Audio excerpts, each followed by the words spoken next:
day to pay homage to those soldiers who laid down their lives. जय Hind all. 8 दिसंबर 2021 दोपहर करीब 12:20 पर IAF Mi-17 B5 chopper Tamil Nadu के नीलगिरी जिले के एक जंगली इलाके में दुर्घटनाग्रस्त हो गया।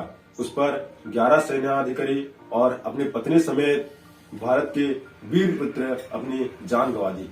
करें आज एक वीर की बात जो दूर दूर तक थे प्रख्यात। प्रथम CDS था उनका पहचान, देश के थे वो अभिमान। योगदान की उनकी थी सबको भनक, कार्यकाल में मिले उन्हें अनेक पदक। बल बुद्धि थी ऐरावत की, बात है बिपिन रावत की। सन 1958 मार्च 16 तारीख उत्तराखंड के पौड़ी गढ़वाल जिले में लेफ्टिनेंट जनरल लक्ष्मण सिंह रावत और उनकी पत्नी को ऊपर वाले ने एक सुपुत्र से नवाजा। जी हाँ, हम बात कर रहे भारत के प्रथम chief of defence staff general Bipin Rawat की। अपने पिता और बाकी परिवार के सदस्य के भांति जनरल रावत इंडियन आर्मी में शामिल होकर देश की सेवा करना चाहते थे। उनका मानना था कि भारतीय सेना को तब भी संरक्षित रखा जा सकता है जब उन्नत तकनीक युद्ध मैदान में शामिल है। इसीलिए शिक्षा का स्थान उनके जीवन में सर्वोपरि था।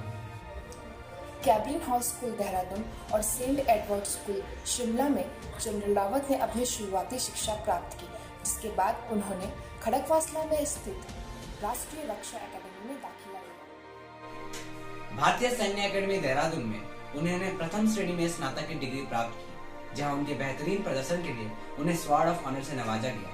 साथ ही जनरल रावत ने डिफेंस सर्विसेज स्टाफ कॉलेज वालिंगटन से भी स्नातक की शिक्षा के साथ साथ एमफिल और डिप्लोमा की डिग्री प्राप्त की। 16 दिसंबर 1978 को जनरल रावत 11 गोरखा राइफल की 5th बटालियन में नियुक्त हुए थे, जो कि उनके पिता लेफ्टिनेंट जनरल लक्ष्मण सिंह रावत की ही यूनिट थी।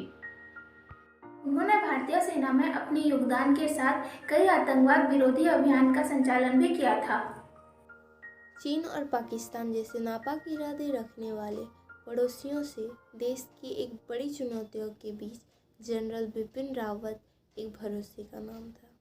उन्होंने बहुत ही कम समय में भारत की सैन्य तैयारियों को दुश्मनों से मुकाबले के लिए एक नई बुलंदियों पर पहुंचाया और 2016 की सर्जिकल स्ट्राइक की योजना में शामिल होकर एक बार फिर से तिरंगा ऊंचा लहराया। 31 दिसंबर 2019 जनरल बिपिन रावत थल सेना के प्रमुख पद में नियुक्त किए गए थे और वह देश के प्रथम CDS की जिम्मेदारी निभाई थी। कार्यकाल में जनरल रावत को परम विशिष्ट सेवा मेडल, उत्तम विशिष्ट सेवा मेडल, अति विशिष्ट सेवा मेडल, युद्ध सेवा मेडल, सेना मेडल और विशिष्ट सेवा मेडल जैसे पदक से सम्मानित किया। कौन कहता है वो गुजर गए? वो तो हम हिंदुस्तानियों के लिए अमर हो गए। जलता हुआ राख नहीं, अमरदीप है। जो मिट जाए वतन पर, बिपिन वो वीर है। जनरल बिपिन रावत का नाम जहन में सबके बसा रहेगा। श्रद्धांजलि देते हम सब हैं, पर याद सदा आओगे। भारत की सेना में तुम तो रचे बसे हो, हर सैनिक की अभी भी तुम ढाल बने रहो। We are from 5 Odisha Battalion, Sambalpur Group, Gangadhar Mehar University, Sambalpur. We presenting a small tribute to our first CDS of India, General Bipin Rawat. We remember the heroes of our country on this special day.